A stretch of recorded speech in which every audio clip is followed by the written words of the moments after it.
Seduction, victim or volunteer. I seduced you. There is no doubt that this happened.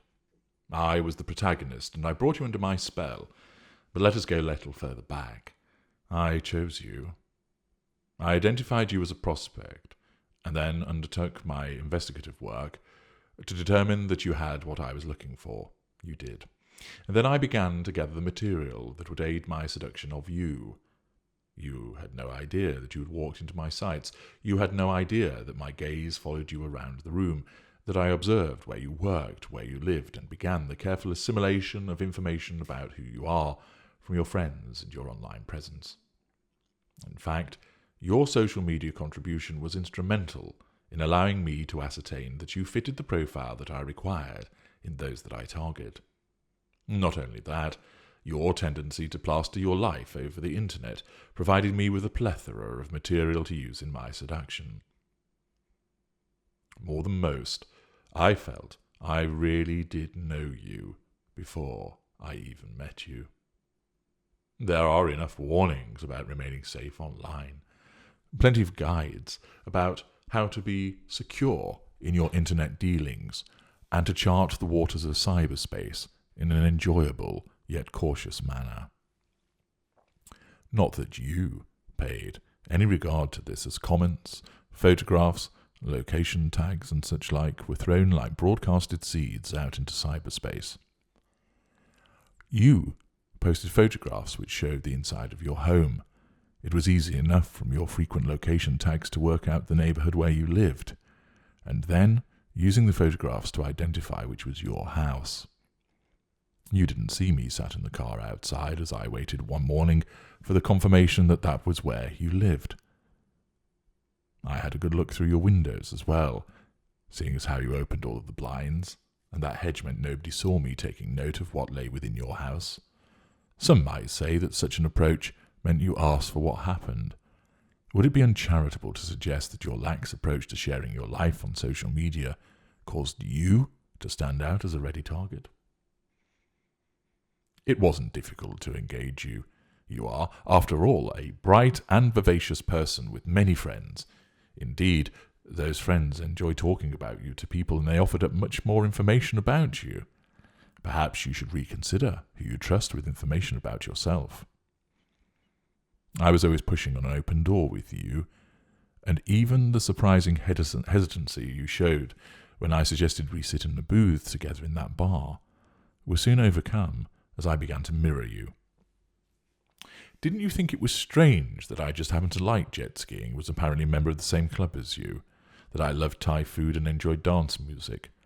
Our mutual love of rugby, I had to swap up on that, admittedly, provided the opening for a date at a rugby match. Didn't you think it was unusual that we clicked on so many levels? Or were you just swept away by the fact that we did, and therefore never gave it a second thought?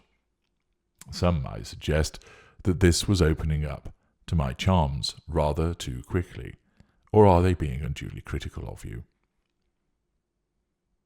We attended the rugby in the afternoon, and I'd already arranged dinner at a restaurant that I knew you often frequented. You expressed such delight at this surprise by planting a huge kiss on my lips.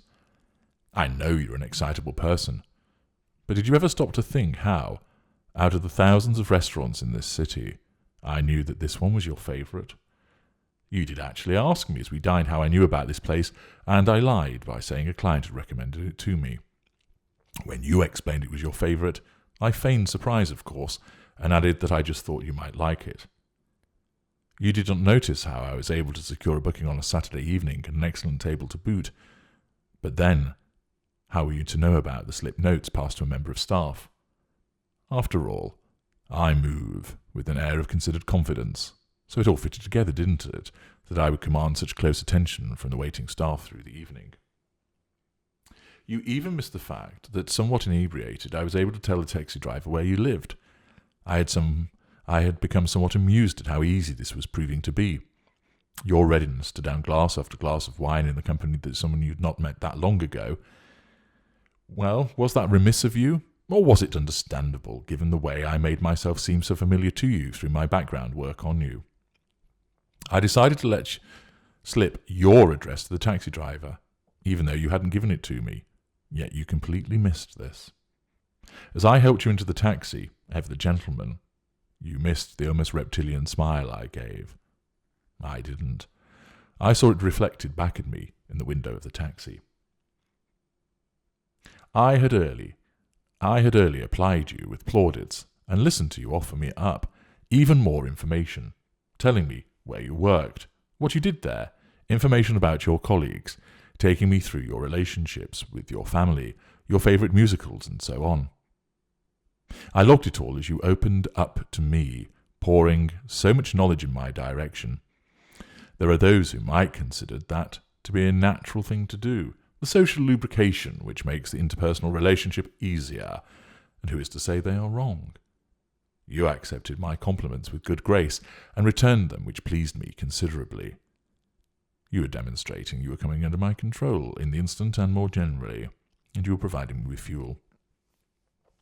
I had to stop myself laughing out loud as you declared those phrases which told me that all lights were set to green. "I feel like I've known you for years," you said. "This is wonderful. We have so much in common. You know me so well, it is fantastic." I threw a few of our well-used favourites back at you. I think we were fated to meet. I never clicked with anybody the way that I have with you. I know it's only the second time that we have spent together, but I feel such a connection with you. I may as well have stood on the restaurant table and waved a huge red flag in front of you, with klaxons blaring in the background. You didn't notice. Was that negligent of you? Ought you, as a self-professed intelligent and independent person, to have seen these warnings and acted on them? Perhaps you did, and decided that the risk was worth taking. If that was the case, I know that there are people who would then regard you as consenting to the subsequent entanglement with some degree of knowledge that something wasn't quite right, but you were happy to waive this concern. It was too tempting to miss out on someone like me. Was that how it flashed through your mind? The dates came and went, and my tendrils wrapped around you. I stayed over in your house on the second date. You yielded readily to my overtures, and we engaged in frenetic, athletic lovemaking, which enabled me to play one of my aces. It was following one such energetic coupling that you held me, and with sincerity shining from your eyes, whispered that you felt that you were falling in love with me. I smiled and nodded, because after all, love comes quickly with our type, and I was positively delighted that you had given this indication even before I had opportunity to play that particular card. Did you replay that conversation and all the other beautiful ones we had that evening of love-making? Of course you did. You always do, because the recall of such scintillating times causes a soaring sensation in your chest. Did you evaluate what this meant? Did you consider it against other relationships in order to benchmark it? Some might suggest that the cautious and sensible would do so and apply some slowing touches and undertake some verification of everything that you were being told, but you didn't. Was that slipshod of you? You were given the signs, you were handed the warnings, and they were plain enough to see. Many of them were conventional in nature. I only hid them in plain sight, as I always do. Perhaps you were at fault for not paying heed to them. Then again, how could you be expected to resist me? I've done this so many times, and you, surprisingly, haven't been seduced by my kind's behaviour already. I bet you have said the label attached to my type less than half a dozen times. How could you be expected to put up any resistance when you're being flattered and wooed and bribed in such a convincing manner? Why would you stop someone from being so pleasant? Who would? Maybe it is an entirely unfeeling and harsh judgment who expects you to know better and remain vigilant. You let me in.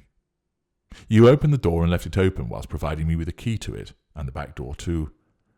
You allowed me to permeate every element of your life, from your bed to your buddies. Should you have listened to that one friend who cautioned you against moving so quickly? She was just bitter, wasn't she? After all, that is what we told you, and why on earth would you have any reason to disagree with us?